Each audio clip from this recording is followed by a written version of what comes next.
Hello students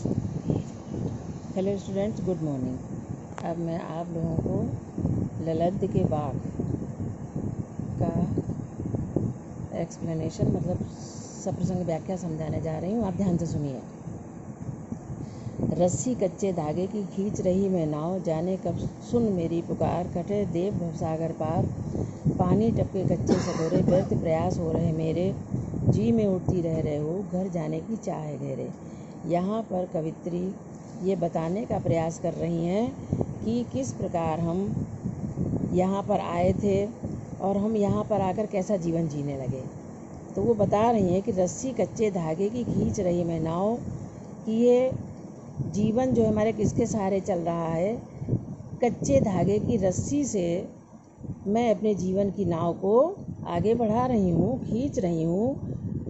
जो मैं प्रभु भक्ति कर रही हूँ तो प्रभु भक्ति रूपी नाव को खींच रही हूँ। जाने कब सुन मेरी पुकार, तो इसलिए भगवान से कहती हैं कि न जाने वो मेरी पुकार को कब सुनेंगे और मुझको इस संसार रूपी भवसागर से पार उतारेंगे। क्यों? क्योंकि पानी टपके कच्चे सकोरे, ये हमारा जीवन कैसा है, कच्ची मिट्टी से बने हुए सकोरे के समान है, कटोरे के समान है, जिसमें अगर पानी गिर जाए तो वो कटोरा व्यर्थ हो जाता है, बेकार हो जाता है। ऐसे ही मेरे सारे प्रयास व्यर्थ हो रहे हैं।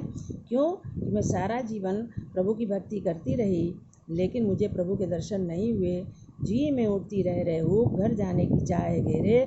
अब मेरे रह कर के मेरी आत्मा में एक हुक उठती है, घर जाने की चाह घेरे, क्योंकि लगातार मुझको अब परमात्मा के पास वापस जाने की चाह घेरती जा रही है कि वो कौन सा दिन होएगा कि जब मेरी आत्मा का मिलन उस परमात्मा से होगा। अब अगला सुनिए। खा खा कर कुछ पाएगा नहीं, ना खा कर बनेगा अहंकारी। कवित्री कहती हैं ललद्द जी कि खा कर कुछ पाएगा नहीं। अगर मैंने इस संसार में सभी प्रकार के भोगों को भोग लिया तो भी मेरे साथ कुछ नहीं जाना है, सब यहीं पर छूट जाना है और ना खाकर बनेगा अहंकारी।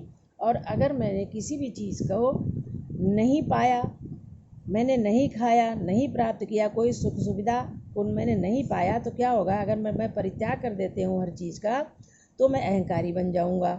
सम खाकर सम खा, क्या कह रही है कवित्री कि हमको ऐसा मार्ग अपनाना चाहिए, ना तो हमें किसी चीज़ के भोगों में लिप्त होना चाहिए, इस सांसारिक भोगों में ना तो लिप्त होना चाहिए और ना ही उसका त्याग करना चाहिए।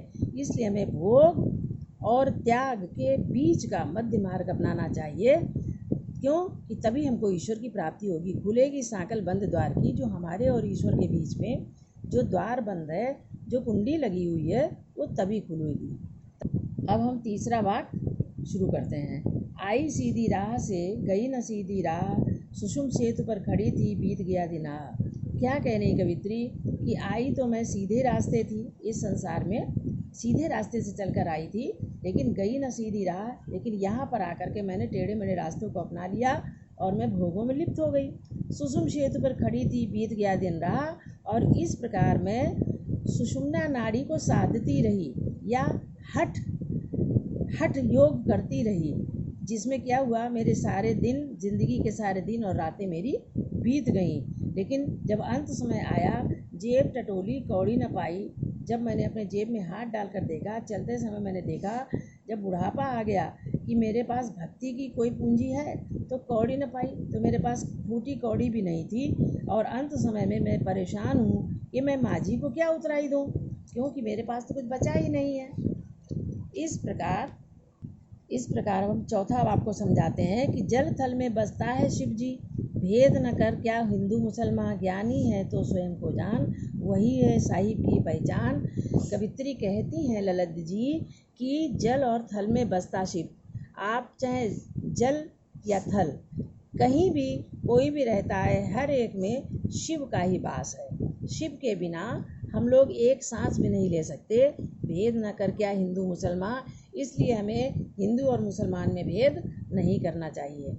ज्ञानी है तो स्वयं को जान, कवित्री ललित जी कहती हैं कि वही व्यक्ति ज्ञानी है जिसने स्वयं को जान लिया है, अर्थात जिसने स्वयं को जान लिया है, समझ लो वही है साहिब की पहचान। तो उसने फिर परमात्मा को भी पहचान लिया है, उसमें कोई भी फर्क नहीं रह जाता है। जिसने स्वयं को जान लिया, आत्मा को पहचान लिया, तो उसने समझ लो परमात्मा को भी जान लिया।